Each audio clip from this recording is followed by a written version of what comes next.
Just about 6 days or so to the 2019 general elections. I mean, the first day of the opening of ballot, when Nigerians will be able to exercise their vote. Over the last days or so, there's been a lot of endorsements coming from political parties, interest groups, and ethnic groups also, who are speaking up on those candidates they want to support. Tonight I have Chief Edwin Clark, elder statesman, and also leader of PANDEF.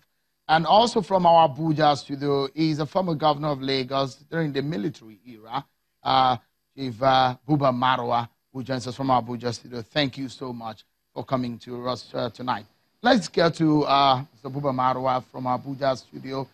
As it stands right now, there are very significant issues for Nigerians going into this election. And when we see ex-military officers who are endorsing the president and some other interest group endorsing the president, as it stands, it does look like for some of those who say the president is not taking up the issues of restructuring, they will ask, what are the steps he has taken to address the issue of restructuring? Because his party set up a committee, but there's been no action on it. That's the question they are raising. No, the issue, we should look at it this way. What is it that he is doing by action that suggests he is somebody who wants to marginalize a part of the country or face the country with a strong sense of justice and inclusiveness? I was watching just a few days ago, President Buhari was commissioning the Zik Mausoleum.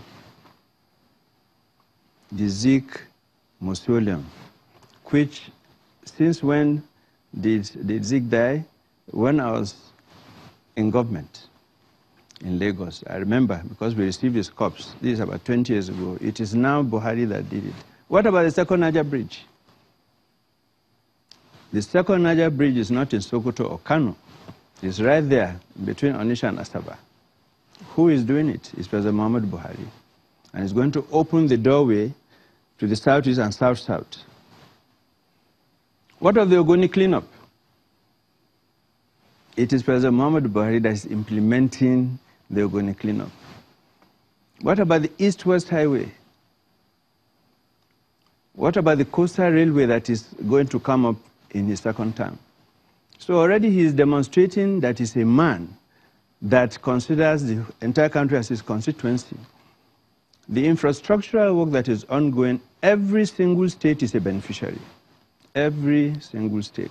And I believe that is why the traditional rulers in Ebonyi, in Imo, in Abia,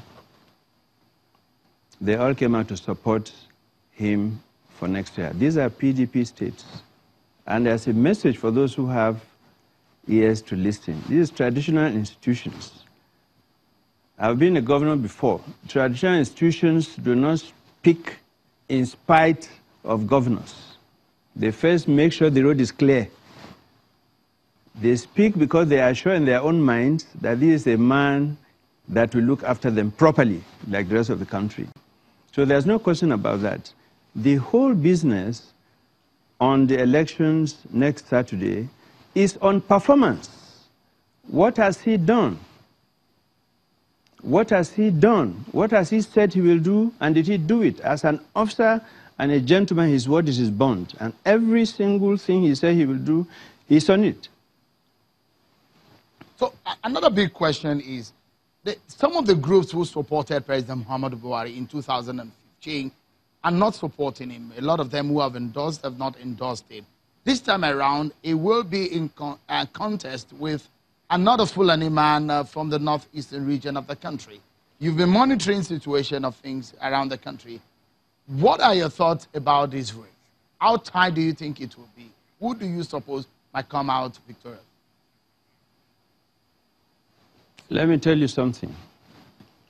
I was probably the first private person, not government, to predict the victory of President Muhammadu Buhari in November 2017, not 2018, November 2017 is there in the records.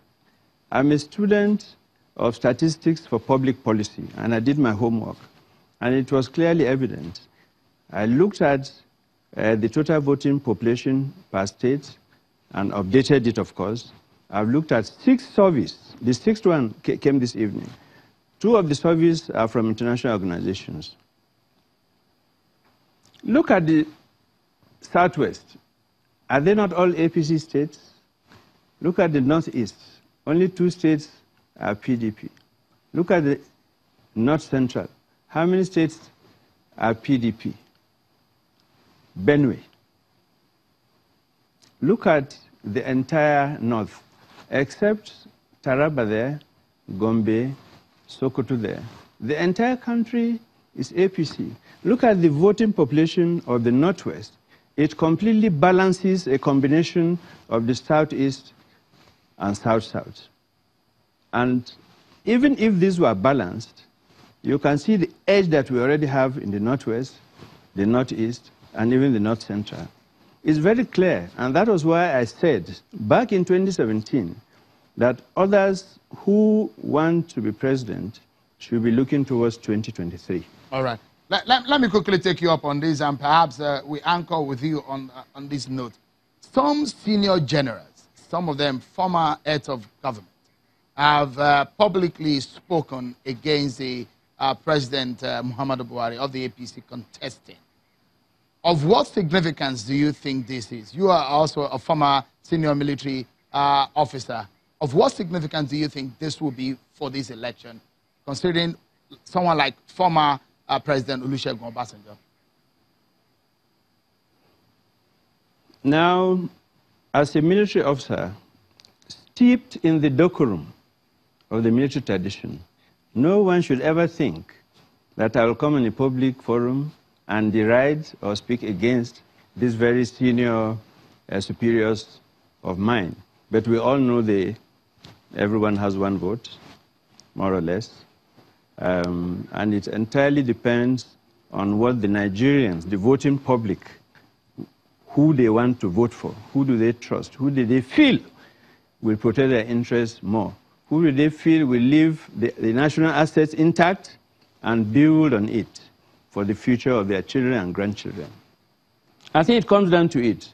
Is the voters, the Nigerians, who will vote the next president. And I'm confident that the Nigerian public massively are behind President Muhammadu Buhari because of the qualities that I enunciated. His impeccable character and honesty, his capacity for work, his fear of God, his strong sense of justice and fair play. All right. Although I didn't get an answer to that question of the significance of those former generals' intervention, but I will allow you. I understand some of the conventions within the military sphere. Thank you so much, Buba Marwa, for talking to us, former military administrator of Lagos State. Thank you so much for coming on tonight.